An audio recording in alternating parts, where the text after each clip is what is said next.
Sejam muito bem-vindos ao programa onde a saúde é a estrela. E a gente fala muito em saúde mental, felicidade, como é importante, tranquilidade, felicidade para a cabeça da gente estar bem. E a cabeça comanda, então, a felicidade e a saúde da gente estão ligadas ao resto do nosso corpo, pelo nosso cérebro, pelo nosso bem-estar. E você já reparou como a felicidade é diferente entre várias gerações?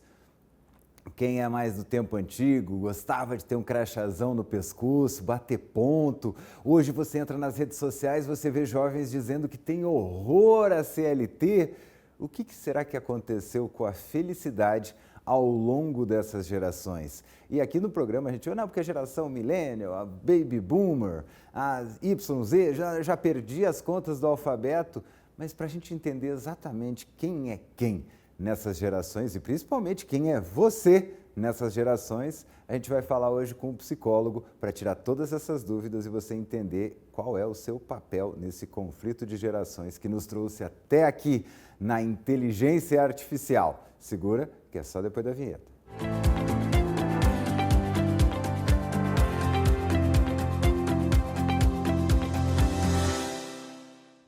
Para falar desse assunto, né, que é tão importante para a gente entender outros assuntos, a gente trouxe aqui o psicólogo Wadson Gama. Seja muito bem-vindo aqui no programa, é um prazer receber o senhor. Muito obrigado, muito feliz por abrir esse espaço para que a gente consiga refletir o que é que realmente está acontecendo nesse momento da história do mundo e do Brasil. Porque a gente está conectado aí pelas redes, mas será que a gente está conectado aí entre a gente no dia a dia? Como é que será que está esses conflitos aí em casa e no trabalho através aí das gerações? Uma coisa que eu reparei assim de cara quando eu fui pesquisar realmente para a gente falar sobre esse assunto é que você pega aquela geração dos baby boomers, ela é enorme. E aí cada vez que você vem chegando, as gerações elas estão mais curtas, né? Então hoje você tem 3, 4 gerações dentro da mesma casa. Antigamente você tinha uma geração e aí vinha a outra, e aí os netos. Não, hoje você tem filhos que já são de gerações diferentes dentro da mesma casa. É interessante porque o mundo está envelhecendo e, obviamente, as pessoas estão sendo mais longevas, né, por causa da questão aí da indústria farmacêutica, da questão da saúde. Então isso faz com que as pessoas elas vivem mais tempo. E elas vivendo mais tempo, obviamente, elas estão ali inseridas junto com outras gerações, que é o que você traz. Essa reflexão ela é muito importante porque a gente vive numa sociedade líquida, uma sociedade em que as relações elas não têm mais aquele aspecto como o Baby Boomers tinha, né? Até a geração X também já começou, e aí isso gera conflito dentro de casa e também no trabalho. Porque primeiro a gente teve aquela geração da guerra, que foi muito marcante, o pessoal achou assim, não, bora nos divertir porque o mundo vai acabar. E aí o pessoal foi lá, farunfou, um monte de filho, meu irmão. Pum! E o mundo, né? Por isso que é boomer, né? Porque fez boom, né? A população mundial explodiu, porque o povo achou, não, o mundo vai acabar, não tenho mais, não vou ter que criar essas crianças.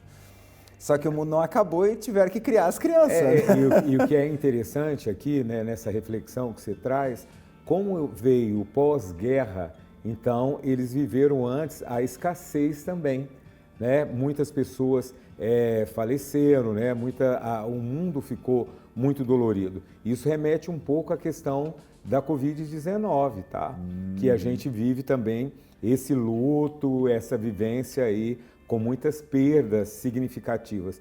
E aí, a partir desse lugar aí, né, 1946, então, como você falou, teve aí uma explosão, né, por isso que chama era crescer e multiplicáveis mesmo, e essas pessoas elas ficaram preocupadas com o seu trabalho para poder realmente criar os seus filhos. Ainda tinha essa questão do único provedor que era o homem, tá? E ainda não tinha criado essas necessidades que o capital traz, né? Então, era menos essas necessidades E aí o mundo foi girando, girando, e obviamente tinha essa questão de ter sua propriedade, né? Então tinha que ter a casa, tinha que ter o carro, por isso que às vezes tem os conflitos, né, relacionados aí à geração milênio, né, que ainda a geração X pega um pouco dessa questão dos pais. Engraçado isso, porque isso que você estava falando de ter a casa, né? Não, você tem que ter a casa própria. Era uma coisa de criar raízes, né? O pessoal falava muito em criar raízes. E hoje as gerações mais jovens, elas têm pavor de criar raízes, né? Elas querem criar asas, né?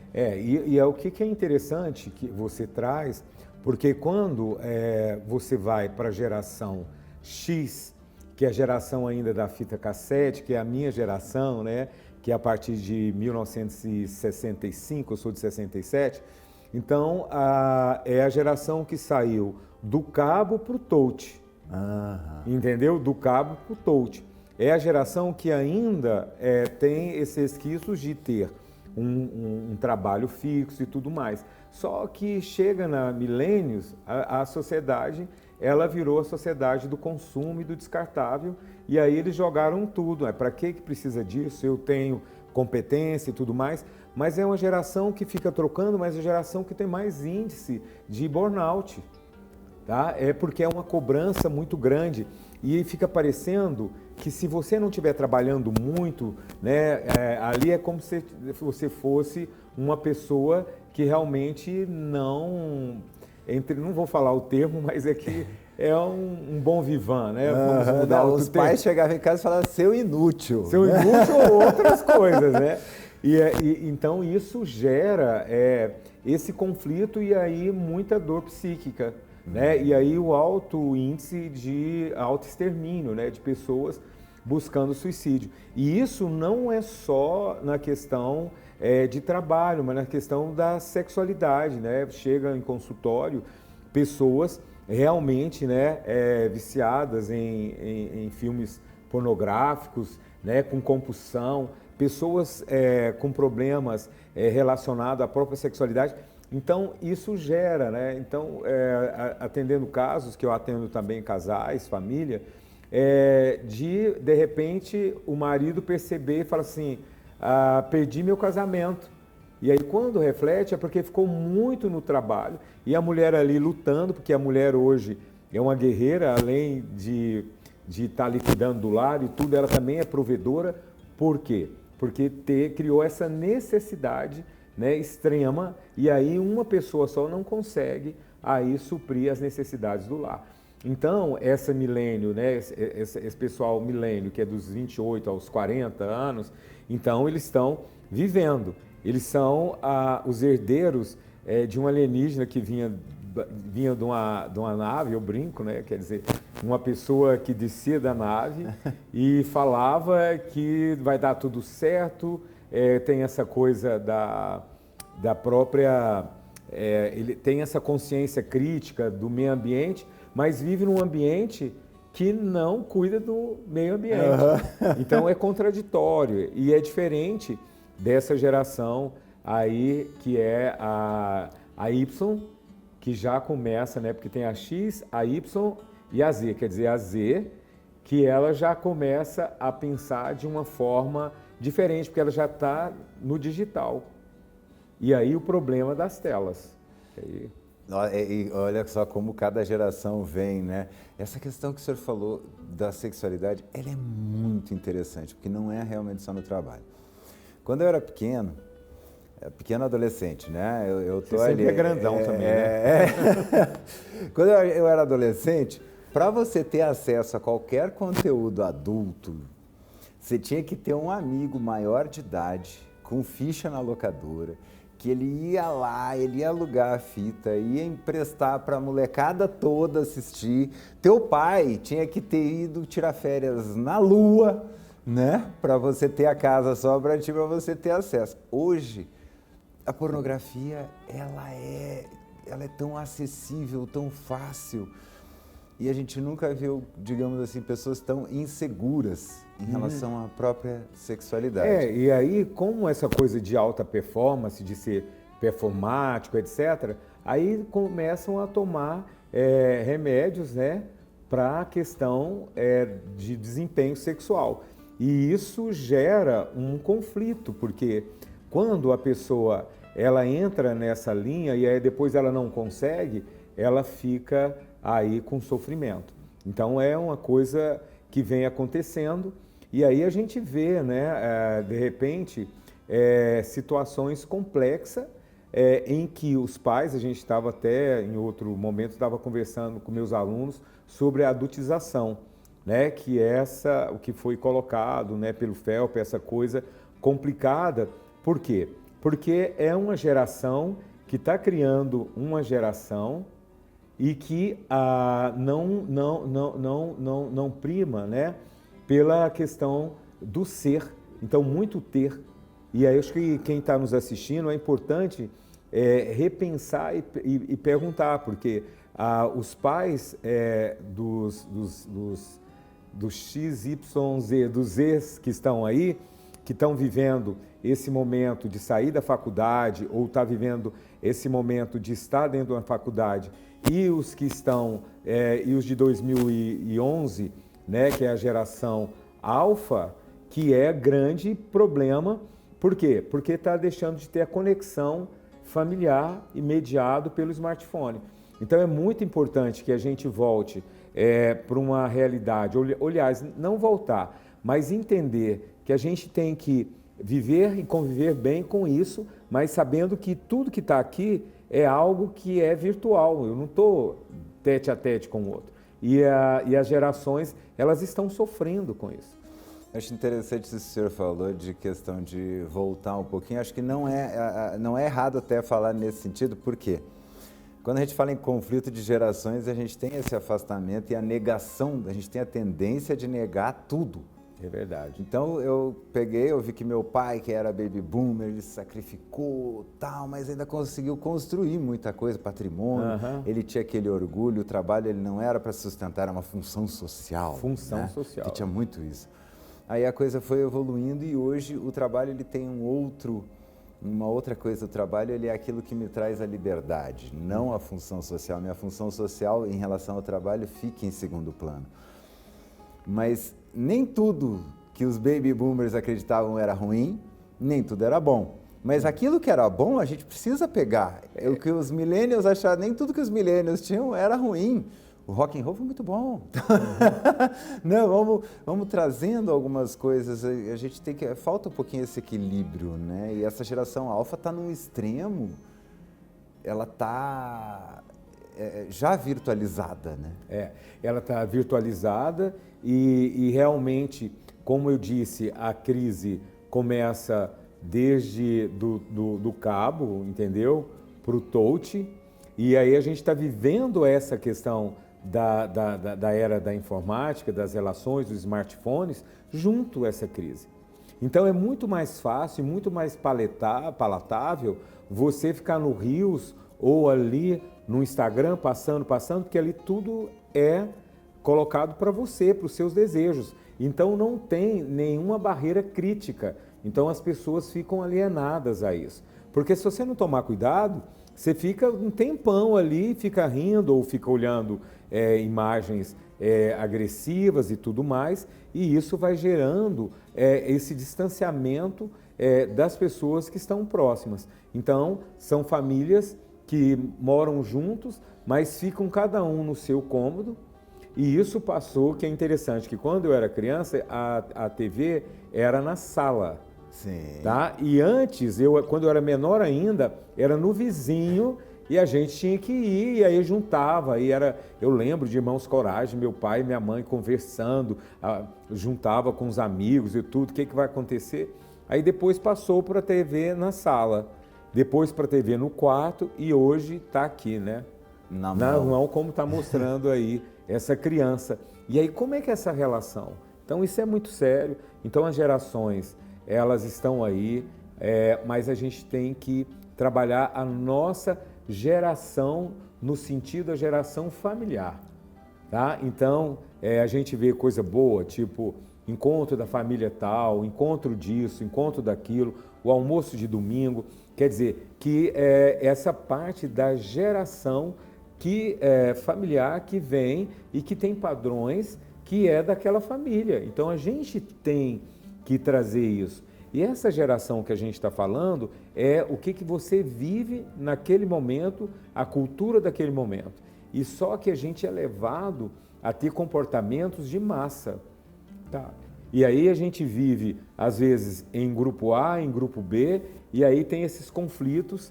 Por quê? Porque realmente provoca aí uma situação que nunca aconteceu no mundo. No início da nossa conversa, você disse, né, que tem mais pessoas ali mais velhas e aí vai diminuindo. Por quê? Porque, se você pensar, nunca teve tanta geração no mesmo lugar. Porque o mundo está envelhecendo e as pessoas estão ficando mais tempo velhas. E aí tem um autor, um filósofo que chama Zygmunt Bauman, que ele fala que a gente vive uma sociedade líquida. Então, hoje, as pessoas se encontram através de aplicativos. Isso é ruim? É ruim, depende, né? Porque a gente vai numa balada ou a gente vai levar um exame e a gente encontra a pessoa ali. Só que hoje é tudo como se fosse um supermercado que tivesse ali o que eu quero, o que eu desejo. E as gerações, elas estão presas ao que eu gosto, o que não. Por exemplo, eu encontrei alguém que tem um dentinho torto. Não quero esse, tem um dentinho torto. Vou procurar o outro. Então, o limiar de frustração fica muito baixo. Então, quando não vai de encontro aquele desejo, aí realmente acontece a frustração. Por isso, alto índice também de autoextermínio, de tentativa de suicídio e ideação suicida. Então, isso é muito interessante, essa reflexão, porque isso está na geração de até 28 anos e na geração também mais nova, que está ali nesse sentido e que fica nesse limiar bem tênue de limitação, e aí vai ter N desdobramento das relações aí sociais. É interessantíssimo isso, né? Como que as novas gerações, elas têm pouca habilidade de lidar com a frustração. Vou explicar o que eu estou querendo dizer. Quando a gente era jovem, era muito difícil, tudo era muito difícil. A comunicação era muito difícil. Você tinha telefone fixo, você queria falar com alguém, ou era no trabalho, ou era em casa. Você não tinha tanta informação, você precisava de uma informação, você tinha que ir numa biblioteca. Então as coisas, elas demoravam, elas não eram no seu tempo. Se você queria assistir o filme e tal, eu quero assistir Lagoa Azul. Você tinha que esperar o dia da sessão da tarde, né?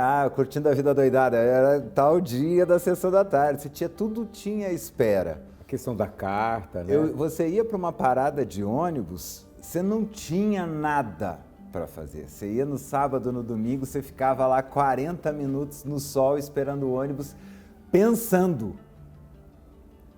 Você era obrigado a refletir, porque você não tinha. Hoje você passa 40 minutos ali, passou o ônibus, nem viu.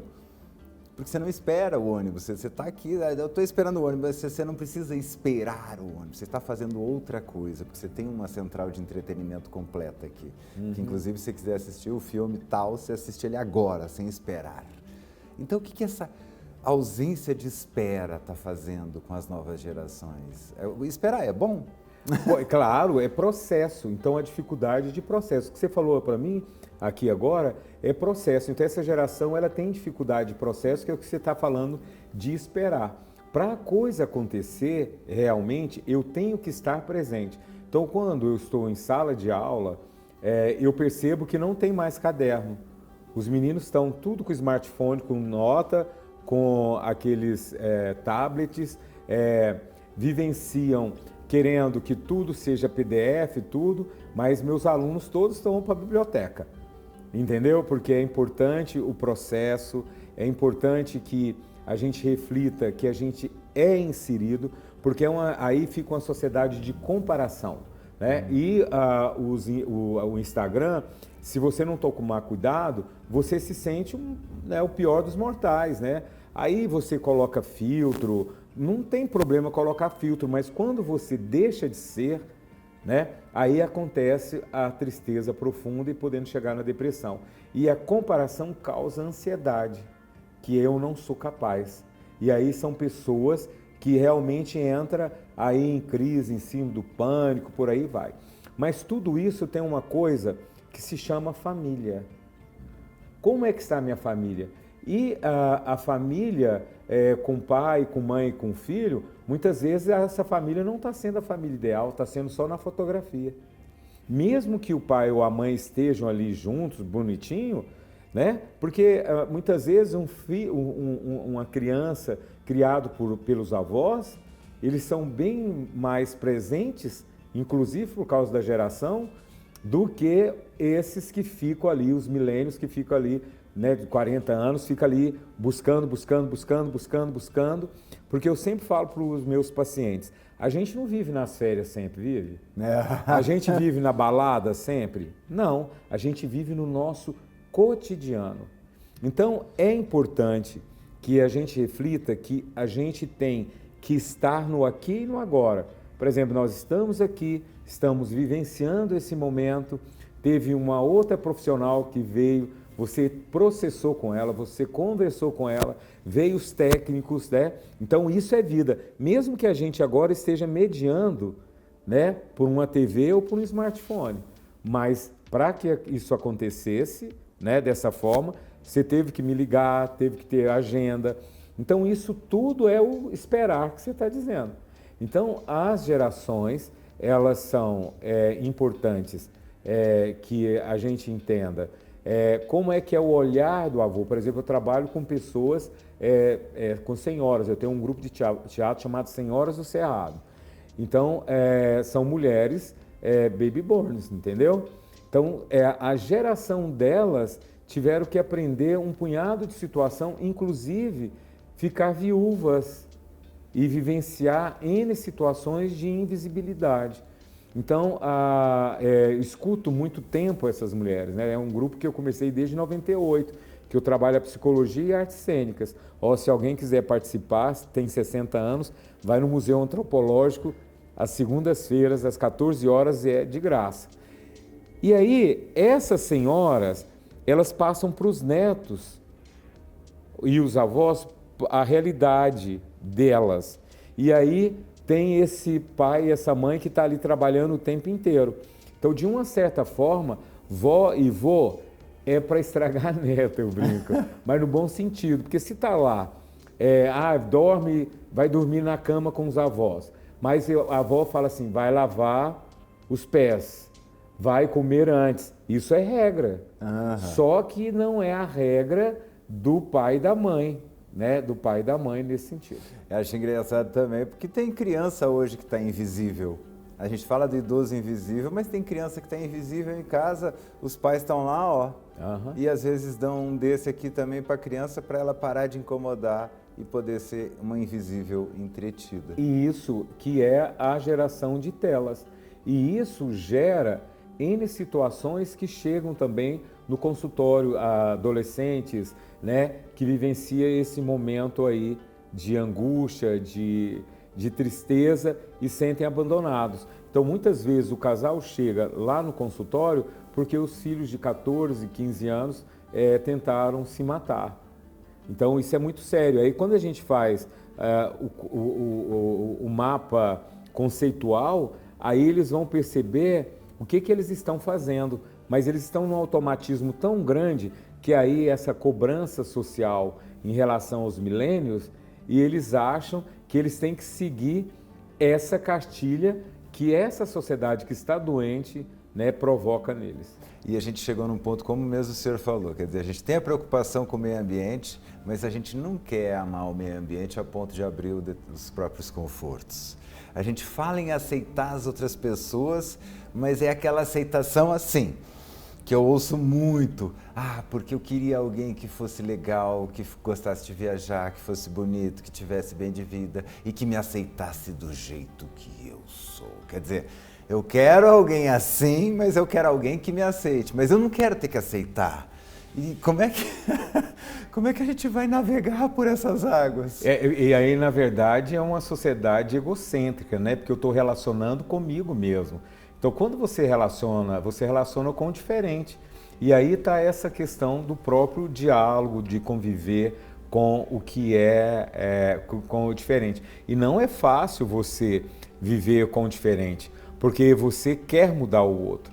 E aí os grandes problemas de casais que chegam no consultório é isso, porque eles chegam com uma ideação, né, com uma fantasia de que aquela pessoa tem que suprir com tudo isso. Não, gente, aproveite, né, o contato, a conexão, né? Se você ficar preocupado só com a imagem, mas a reciprocidade ela é muito importante. Se você ficar cego, né, tem a questão do Saramago, né, o ensaio da cegueira, né, é muito complicado. Então vamos deixar de ser cegos, vamos viver a vida da melhor forma possível, o aqui e o agora, e perceber se você não está distanciando da sua família, dos seus filhos, dos seus amigos. Então agende, coloca lá na agenda, vou ligar para a mãe, vou na mãe, vou encontrar meus amigos, vou marcar um jantar aqui em casa, vou fazer isso. Então essa é a grande mudança. Mas isso tem uma palavrinha que se chama desejo. E muitas pessoas estão perdendo o seu desejo e aí vive no sofrimento. Como diz aquela música Trem Bala, né? Segura teu filho no colo e sorria e abrace seus pais enquanto eles estão aqui. É verdade. E no enterro não adianta muita coisa, né? É isso mesmo, é viver o hoje, porque o amanhã a gente não sabe o que vai acontecer. E o passado está no passado. E aí é importante, se você ainda fica preso no passado ou fica no futuro, procure realmente um psicólogo, uma pessoa que é mais lá, não tem grana, tem as faculdades que estão aí, que tem clínicas e escolas, tá? Tem institutos e aí tem convênios, mas é muito importante que a gente quebre o orgulho de ir nesse lugar que é a psicoterapia, que é um lugar em que o psicólogo vai acolher você sem julgamento. Maravilha, gostei muito. Muito obrigado. Falando em procurar, quem quiser procurar o senhor nas redes sociais, conversar um pouquinho com o senhor, tem umas dicas lá no Instagram? Tem as dicas no Instagram, né, que é @WadsonArantesGama, né, tem as dicas e aí entra no meu direct que aí a gente conversa. Muito legal. E tem o grupo também, lá o senhor dá as informações do grupo de teatro. Lá também, que é o grupo de teatro Senhoras do Cerrado, que acontece lá no Museu Antropológico, todas as segundas, das 14 às 16 horas. É gratuito, né? É um trabalho voluntário que eu faço desde 98, acolhendo mulheres com mais de 60 anos. Estamos lá, disponíveis. Muito obrigado, o programa voou. Vamos conversar mais sobre isso, hein? Vamos chamar o Watson de novo aqui, doutor, para falar um pouquinho sobre isso. Dica sensacional, não tem erro nenhum. Ó, quer começar a viver? Larga. Olha para o seu vô, pergunta, e aí vô, tudo bem? Como é que foi sua vida? Pede para ele te contar aquelas histórias que ele pode até te contado algumas vezes já, mas ele sempre vai contar, só que dessa vez você vai ouvir, vai aprender alguma coisa. Pai, como é que tá? Olho no olho. Como é que está? É assim que a gente convive, é assim que a gente supera problemas, é assim que a gente aprende a conviver com quem é diferente, respeitando a história de quem está na sua frente para que ele também respeite a sua. E um grande beijo, até o próximo programa.